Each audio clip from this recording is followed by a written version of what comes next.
Howdy y'all, Galator here. And for this episode of Instance Quest Guide, we are doing the Scarlet Monastery. Now the Scarlet Monastery recommended levels are between 33 and 40. However, the Graveyard and the Library, the first two wings of the instance, can be done at the lower end of the spectrum, while the Armory and the Cathedral have to be done at about level 40 or not higher. So either break this into two separate runs when you're a lower level and a high level, or just wait till you're about 40, 42, and then do the whole thing. Alright, so for this instance, we're going to start with Alliance quests, Horde quests, and then Neutral.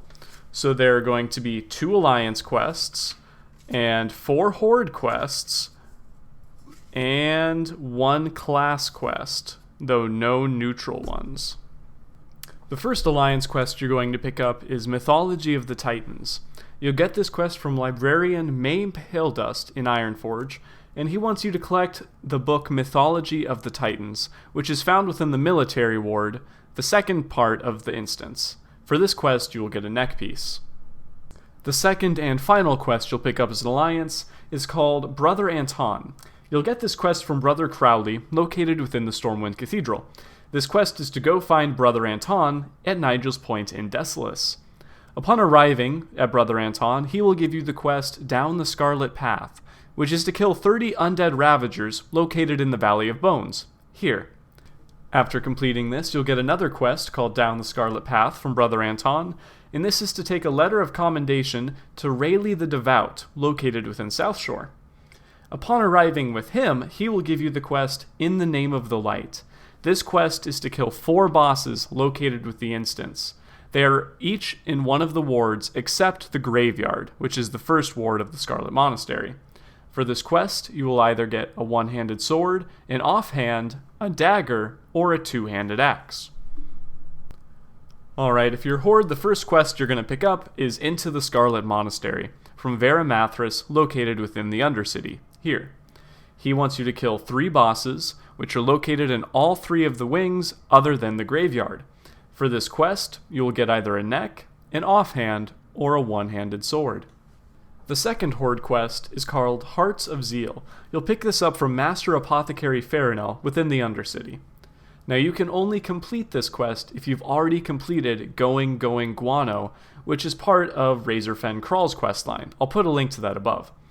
After you've turned this in, you can now accept Hearts of Zeal, which is to gather 20 Hearts of Zeal, which drop off any of the Scarlet Monastery mobs.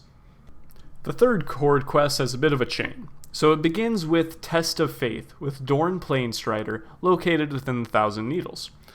He wants you to jump off the planks to your certain death. After going back and turning this in, Dorn is going to give you the quest Test of Endurance, which is to go get Grenka's Claw. To get this, you're going to run to Rogue Feather Den, located here, and start destroying some of the food stuff laying around until you summon Grenka. Then you can kill her and take her claw. Upon turning this in with Dorn, you will get the quest Test of Strength, which is to go get a fragment of Rock Alim within the Thousand Needles. Killing this elemental will give you that drop.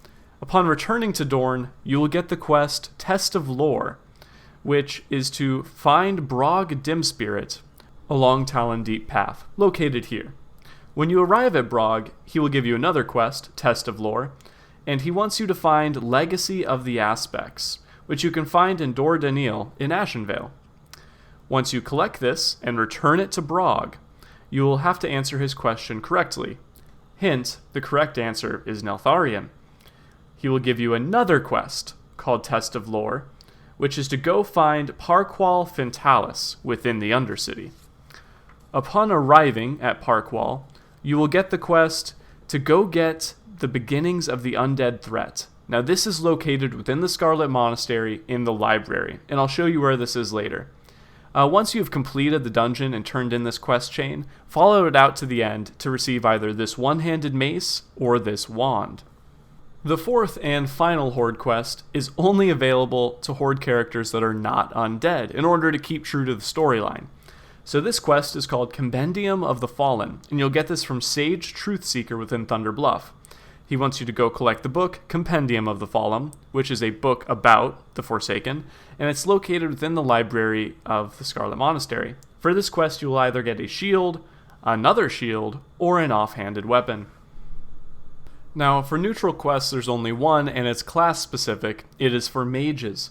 Now, you're going to begin this quest with any of your mage trainers when you turn level 30, and it will be to go speak with Tabetha, which is located within Dustwallow Marsh, here.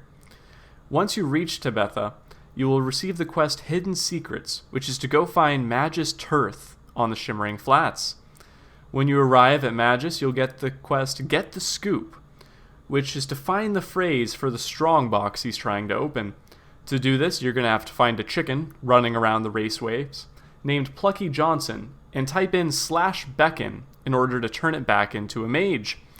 Upon turning him back into a mage, he'll give you the password and you can return to Magus Tirth for the quest Rituals of Power, which is to go into the Scarlet Monastery library and retrieve the book Rituals of Power. Upon getting this, you will return to Tabetha.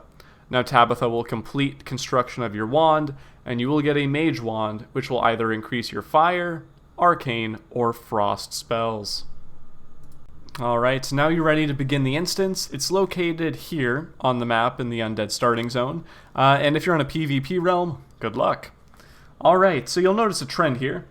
The first wing of this instance, the Graveyard, is inconsequential for any quests. The only thing that might matter is if you're Horde, you're going to be collecting these Hearts of Zeal, but they'll drop in any of the 4 wings. Now the second wing, the Library, is what's really going to matter. If you're Alliance, be sure to pick up the Mythology of the Titans, located here within the instance.